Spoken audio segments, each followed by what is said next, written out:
Cuando invité a mi familia a la noche más importante de mi carrera, mi hermana se rió. Dijo que no teníamos tiempo para premios aburridos sobre viviendas, porque el lanzamiento de su línea de cosméticos era esa misma noche. Mi madre asintió, mientras le ajustaba la solapa de seda a mi hermana, y mi padre asestó el golpe final. Me dijo que revisara mis prioridades y que no les echara la culpa. No discutí, no supliqué, solo sonreí y dije que de acuerdo. Esa sonrisa fue lo último que les di gratis, porque 12 horas después, lo que vieron en las pantallas gigantes que dominaban su fiesta no solo les arruinó la noche, acabó con su mundo. Y antes de contarte qué vieron en esa pantalla y cómo destrozó a mi familia, deja un comentario desde dónde me estás viendo y qué hora es ahí. Quiero saber quién está conmigo esta noche. Para entender por qué lo quemé todo, tienes que entender el viento de Chicago. No es solo frío, es un peso físico que te oprime el pecho hasta que apenas puedes respirar. El día que todo cambió, yo estaba de pie sobre el esqueleto de un nuevo complejo de viviendas sociales en el South Loop.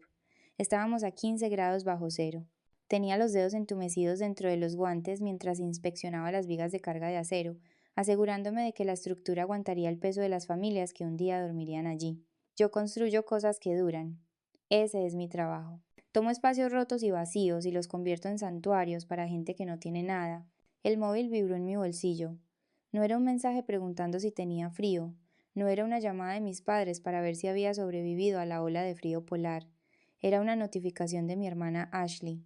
Estaba retransmitiendo en directo desde su ático, abriendo paquetes de promoción para su línea de cosméticos. El fondo era lujoso, de color crema y con una calefacción perfecta. Se quejaba de que su café con leche estaba tibio. Esa era la dinámica. Yo era la pieza funcional, ella el adorno. Durante 32 años, mi papel en la familia fue ser la infraestructura, invisible, esencial y enterrada bajo tierra. Si se caía internet, me llamaban a mí. Si mi padre, Jeffrey, necesitaba que le rellenara una solicitud de permisos para una de sus promociones estancadas, dejaba los papeles en mi mesa sin preguntar. Si mi madre Ángela necesitaba a alguien que le cuadrara el presupuesto de su club social, era yo la que se quedaba hasta las 2 de la mañana haciendo números. No lo hacían porque fueran villanos de opereta, era algo más insidioso, era lo que yo llamo la trampa de la crueldad normalizada. Verás, cuando una familia pasa décadas tratando a una persona como un recurso en lugar de como un ser humano, la crueldad deja de parecer abuso, simplemente parece que así son las cosas. Se convierte en su realidad. Para ellos, mi sacrificio no era un regalo que debieran agradecer, era una función natural como la gravedad. El cimiento sostiene la casa, pero nadie le da las gracias al hormigón por permanecer en la oscuridad soportando todo el peso. Esa era yo era el hormigón. Ashley, la lámpara de araña. Si la lámpara parpadeaba, era una tragedia que requería atención inmediata. Si el hormigón se agrietaba, era solo una molestia que había que parchear para que la fiesta pudiera continuar. Observé a mi hermana en la pantalla, riendo mientras sostenía un frasco de serum que costaba más de lo que mi jefe de obra ganaba en una semana. Mi padre estaba al fondo del video, radiante, con un orgullo que jamás había dirigido hacia mí. Gritaba algo sobre que ella estaba construyendo un imperio. Guardé el teléfono y volví a mirar las vigas de acero que se alzaban contra el cielo gris. Acababa de recibir un correo esa mañana, una notificación que estaba a punto de cambiar mi vida. El comité Pritzker se había fijado en mi trabajo. La ciudad se había fijado. Pero allí de pie, en medio de aquel viento helado, me di cuenta de que los únicos que no se habían fijado eran los que compartían mi apellido. Y la tragedia no era que no lo supieran. La tragedia era que, aunque se lo dijera, no entenderían por qué una subvención de 250.000 euros para alojar a personas sin hogar importaba más que el lanzamiento de una crema. Eran inmunes a mi valor, y estaba a punto de descubrir hasta qué punto llegaba esa inmunidad. La notificación llegó a mi correo a las 4:15 de la tarde. Era un PDF con el sello de la ciudad. Me felicitaba por haber ganado el premio a la innovación urbana, dotado con 250.000 euros. Me quedé mirando la pantalla hasta que los píxeles empezaron a desdibujarse. Esa cifra no era solo dinero. Significaba que podía empezar las obras del proyecto del West Side 3 meses antes. Significaba techo sobre las cabezas de la gente antes de que llegaran las grandes nevadas. Era el tipo de victoria que define una carrera. La lógica debería haberse impuesto en ese momento. La lógica debería haberme dicho que llamara a mi jefe de obra, al banco, a cualquiera que respetara mi trabajo, pero no lo hice. En lugar de eso, sentí un tirón agudo y físico en el centro del pecho, un anhelo de correr directa hacia mis padres. Es lo que yo llamo la cadena invisible del superviviente. Verás, cuando te pasas la vida entera mendigando aprobación, No dejas de tener hambre solo porque por fin has aprendido a cocinar. El hambre es una costumbre, es un reflejo grabado a fuego en tu sistema nervioso. Aunque sabía perfectamente cómo era mi familia, aunque sabía que eran intelectualmente incapaces de celebrar mis logros, la niña que había dentro de mí seguía sacudiendo los barrotes de su jaula.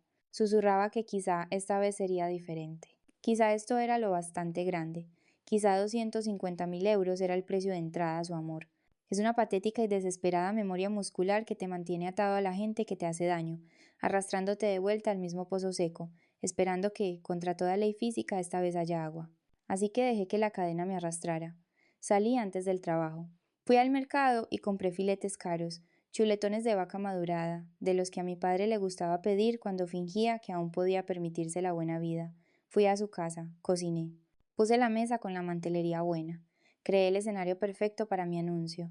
Me senté allí y esperé un silencio en la conversación, solo un pequeño silencio donde pudiera colar mi noticia. Nunca llegó. Mi madre hablaba sin aliento sobre los arreglos florales para la fiesta de Ashley. Se quejaba de que las hortensias eran demasiado vulgares e insistía en orquídeas blancas a juego con la pureza de la marca. Ashley miraba el móvil en la mesa, la luz azul reflejada en sus ojos, preocupada porque la iluminación rosa del local no pegara con su vestido. Mi padre se sirvió otra copa de un vino que no había pagado y le aseguró que el rosa era atrevido y juvenil. Carraspeé. Fue como tragar cristales. Les dije que tenía una noticia. Mi madre ni siquiera levantó la vista. Solo me pidió que le pasara la sal y que bajara la voz, que estaba interrumpiendo el proceso creativo de mi hermana. Lo intenté de nuevo, con la voz temblándome un poco. Les dije que había ganado un premio y una subvención de 250.000 euros. Por un segundo, la mesa se quedó en silencio. Mi padre me miró, con los ojos vidriosos y desinteresados. Dijo, «Qué bien, cariño», y al instante se giró de nuevo hacia Ashley para discutir los ángulos de las fotos para su perfil de LinkedIn. Eso fue todo, 3 palabras para despachar el mayor logro de mi vida. Bajé la vista a mi plato. La cadena invisible no se rompió en ese momento, simplemente se congeló. Comprendí entonces que podría haberles dicho que había encontrado la ciudad perdida de la Atlántida, y me habrían preguntado si la humedad le estropearía el pelo a Ashley. No dije una palabra más. Solo corté mi filete, mastiqué y tragué. El hambre había desaparecido. Dejé el sobre encima de la mesa. Era de cartulina gruesa, con el sello de la ciudad en relieve, y contenía 4 entradas VIP para la primera fila del centro cultural. Les dije que la ceremonia era mañana por la noche y que era la noche más importante de mi carrera. Ashley cogió el sobre como si fuera una servilleta usada. Le dio la vuelta, leyó la fecha y se rió. Fue un sonido agudo, incrédulo. Me preguntó si estaba de broma, porque su lanzamiento era mañana y necesitaba a nuestros padres allí para las fotos. Miré a mi madre. Ángela suspiró alisando el mantel y dijo que no podían estar en 2 sitios a la vez. Afirmó que ver a unos funcionarios dar discursos sobre normativas urbanísticas no era exactamente una celebración, e insistió en que Ashley los necesitaba. Me volví hacia mi padre, ni siquiera levantó la vista del móvil. Me dijo que tenían que apoyar la marca, porque el negocio inmobiliario se basa en la percepción. Dijo que mi proyectito de viviendas era noble, pero que Ashley estaba construyendo un imperio. Dijo la palabra prioridades. Prioridades. La palabra quedó suspendida en el aire, absorbiendo el oxígeno de la habitación. Los miré, mi padre, un fracasado que vivía a crédito, mi madre, desesperada por la relevancia social, mi hermana, una vasija hueca de vanidad. Y de repente, la habitación ya no parecía pesada, parecía vacía. No discutí, no les expliqué que el alcalde estaría allí o que la subvención cambiaría miles de vidas, no supliqué. Simplemente alargué la mano, le quité el sobre a Ashley y lo guardé en mi bolso. Les dije que lo entendía y que disfrutaran del lanzamiento. Salí de la casa, no di un portazo, cerré la puerta suavemente con la finalidad de la tapa de un ataúd. Conduje directamente a la obra. Era tarde, pero las luces de la caseta seguían encendidas. Mike, mi jefe de obra, estaba allí, repasando los planos por tercera vez, asegurándose de que las especificaciones eléctricas cumplieran la normativa. Mike tenía unos callos en las manos tan gruesos que podrías encender una cerilla en ellos. Se había pasado los últimos 6 meses congelándose en el viento conmigo, asegurándose de que cada viga estuviera recta, cada soldadura segura. Abrí la puerta de la caseta y le pregunté a Mike si tenía smoking.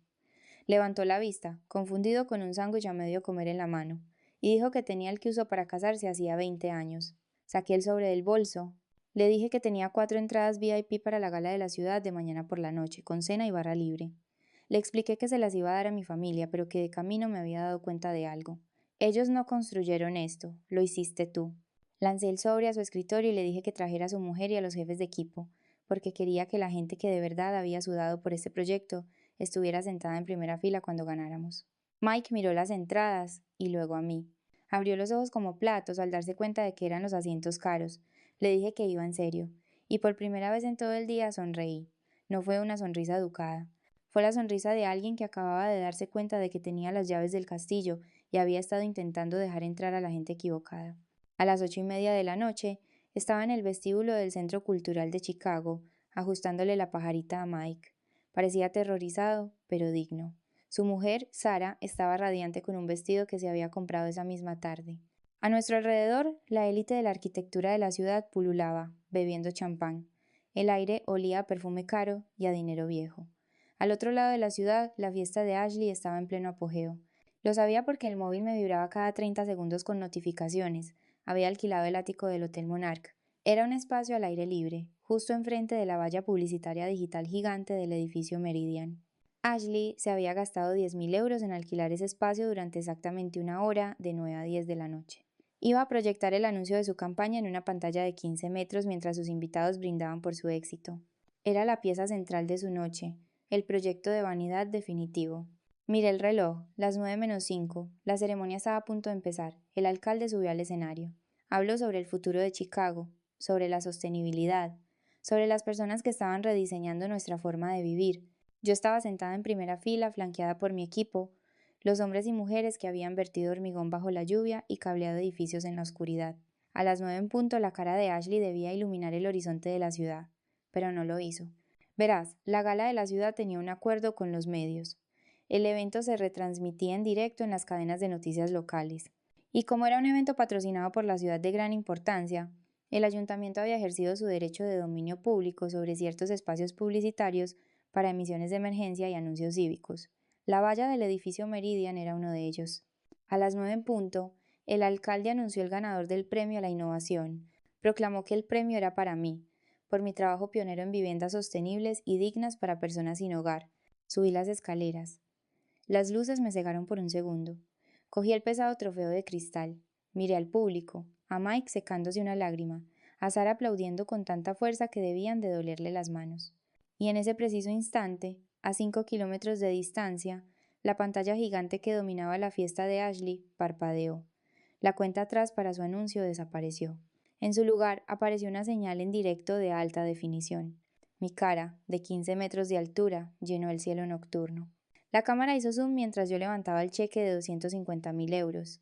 El titular debajo de mí rezaba, en letras grandes y brillantes, que había ganado una subvención récord. No vi la reacción de Ashley, pero me enteré después. Oí que la música se detuvo. Oí que los invitados, que sostenían copas de champán pagadas con las tarjetas de crédito de mi padre al límite, se giraron para mirar la pantalla gigante. Oí que Ashley empezó a gritarle al gerente del local que lo apagara, pero no podía. Era una señal del ayuntamiento. Durante 10 agónicos minutos, mientras Ashley intentaba salvar su lanzamiento, toda la ciudad de Chicago me vio aceptar lo único que ella no podía comprar: respeto. Me acerqué al atril, me incliné hacia el micrófono y dije que esto no era solo para mí. Era para la gente que construye los cimientos mientras todos los demás miran al ático.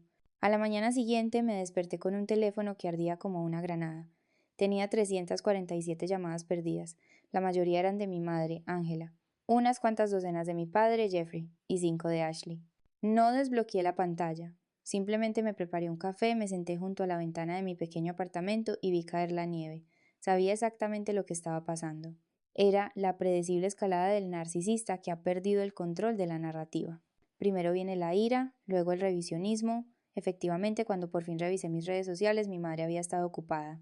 Había publicado un estado largo y emotivo en Facebook. Escribió que estaban increíblemente orgullosos de su hija, adjuntando una foto borrosa mía del instituto, porque no tenía ninguna reciente. Afirmó que el premio era un testimonio del esfuerzo del equipo familiar y de los valores que me inculcaron. Escribió que era una pena que yo hubiera elegido no compartir esa alegría con ellos directamente, pero que entendían la presión a la que estaba sometida. Terminó diciendo que esperaban que buscara la ayuda que necesitaba para gestionar esta repentina tensión. La ayuda que necesitaba. Ahí estaba. La campaña de desprestigio.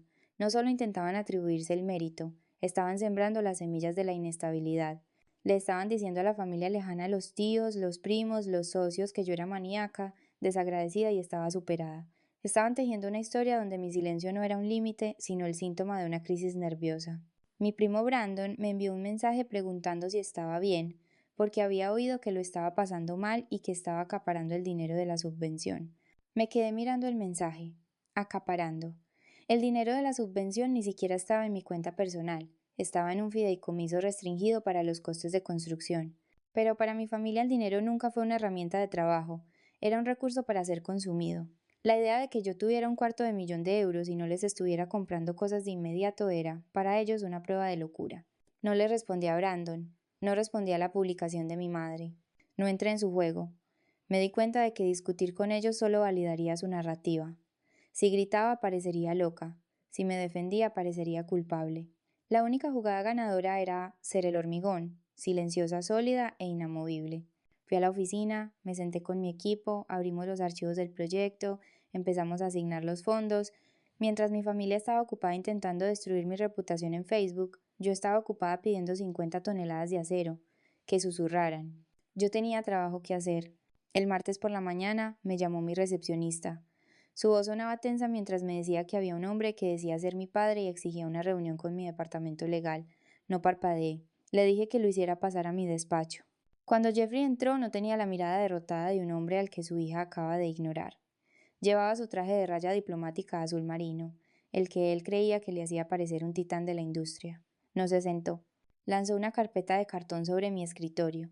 Se deslizó por la caoba y se detuvo a centímetros de mi mano. Dijo que teníamos que hablar de la propiedad intelectual.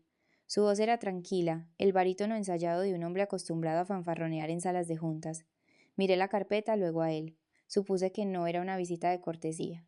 Afirmó que yo había construido mi proyecto premiado basándome en sus conceptos. Insistió en que las unidades de vivienda modulares y el intercambiador de calor sostenible eran ideas suyas del proyecto Northside de 1998 y que tenía los bocetos originales. Lo miré fijamente. El descaro era sobrecogedor. Ya no solo intentaba reclamar el dinero, intentaba robar el mérito. Quería reescribir la historia para que incluso mi éxito profesional fuera en realidad suyo. Le pregunté si me estaba amenazando con demandarme. Me corrigió, ofreciéndome un acuerdo del 50% de la subvención y una declaración pública, reconociendo su contribución al diseño. De lo contrario, lo bloquearía todo en los tribunales durante años. Afirmó que sabía cómo paralizar un proyecto hasta desangrarlo. Tenía razón en una cosa, sabía cómo paralizar un proyecto. Llevaba 20 años paralizando su propia carrera. Abrí el cajón inferior. No necesité buscar el archivo, sabía exactamente dónde estaba. Saqué un archivador grueso y polvoriento con la etiqueta Auditoría Estructural Northside. Lo dejé caer sobre el escritorio. Aterrizó con un golpe sordo que hizo tambalear su confianza. Le dije que lo abriera. Frunció el ceño y preguntó qué era. Le dije que era el proyecto Northside, página 42, los cálculos de carga de las unidades modulares. No se movió, así que me incliné y abrí el archivador. Señalé una columna de números rodeados con tinta roja. Le pregunté si reconocía esa letra. Era la mía. Tenía 22 años. Estaba haciendo prácticas para él. Gratis. Le pregunté si recordaba aquel verano. Se puso rígido. Le recordé que quería usar acero de calidad B para ahorrarse 40,000 euros. Sus cálculos asumían una carga de viento que era ilegal en Chicago. Si hubiera construido esas unidades a su manera, la primera ventisca habría derrumbado el tejado. Le dije que me pasé 3 noches arreglando sus cálculos. Mejoré las especificaciones del acero. Rediseñé el intercambiador de calor porque su versión era un peligro de incendio. Lo miré directamente a los ojos. Le dije que yo no robé sus ideas, arreglé sus fracasos. Él no construyó viviendas asequibles porque era demasiado avaricioso para pagar los materiales que mantendrían a la gente con vida. Yo cogí un concepto roto y peligroso y lo hice seguro. Por eso gané el premio, no por la idea, por la ejecución. Intentó hablar, pero lo interrumpí. Le dije que si presentaba una demanda, yo entregaría este archivador al Colegio de Arquitectos. Les enseñaría lo cerca que estuvo de matar a gente para ahorrarse un dineral. No solo perdería el juicio, perdería su licencia. No volvería a construir ni un puesto de limonada en este estado. El color desapareció de su rostro. Miró el archivador, luego a mí. Vio los números fríos e implacables en mis ojos. Se dio cuenta por fin de que ya no era su niñita. Era el arquitecto que sabe dónde están enterrados todos los cadáveres, porque fui yo quien vertió el hormigón sobre ellos. Cogió su carpeta de mi escritorio. No se despidió. Se dio la vuelta y se fue, encogiéndose con cada paso. 3 días después estaba en la obra, supervisando el primer vertido de los cimientos. Las hormigoneras estaban alineadas como soldados. El aire estaba lleno del zumbido mecánico del progreso. Era un buen ruido. Mi jefe de obra, Mike, me dio un golpecito en el hombro y señaló hacia la valla de tela metálica del perímetro. Allí de pie, agarrados a la malla, estaban mi madre, Ashley y Jeffrey. Parecían ateridos de frío con sus abrigos. El maquillaje de Ashley estaba corrido. Mi madre parecía desesperada. Caminé hacia ellos, deteniéndome a unos metros de la valla. No abrí la puerta. Mi madre se echó a llorar de inmediato. Me suplicó que los ayudara, que estaban perdiendo la casa. Dijo que el lanzamiento de Ashley fue un desastre y que los proveedores exigían un pago que no tenían. Me pidió un préstamo solo hasta que se recuperaran. Los miré. La ira se había ido. La necesidad de aprobación se había ido. Todo lo que quedaba era lástima. Metí la mano en el bolsillo y saqué un folleto doblado. Lo deslicé por el hueco de la valla. Era un folleto de los recursos de vivienda de emergencia de la ciudad. Les dije que esos eran los refugios que yo diseñé. Son cálidos, seguros y están construidos según la normativa. Si pierden la casa tendrán un lugar donde dormir. Mi madre miró el folleto horrorizada. Ashley apartó la vista. Jeffrey solo se miró los zapatos. Les di la espalda y caminé hacia mi equipo. Oí a mi madre gritar mi nombre, pero el ruido de las hormigoneras ahogó su voz. Si alguna vez has tenido que construir tu propia felicidad mientras tu familia intentaba derribar los cimientos, comparte esta historia. Construyamos un nuevo barrio juntos.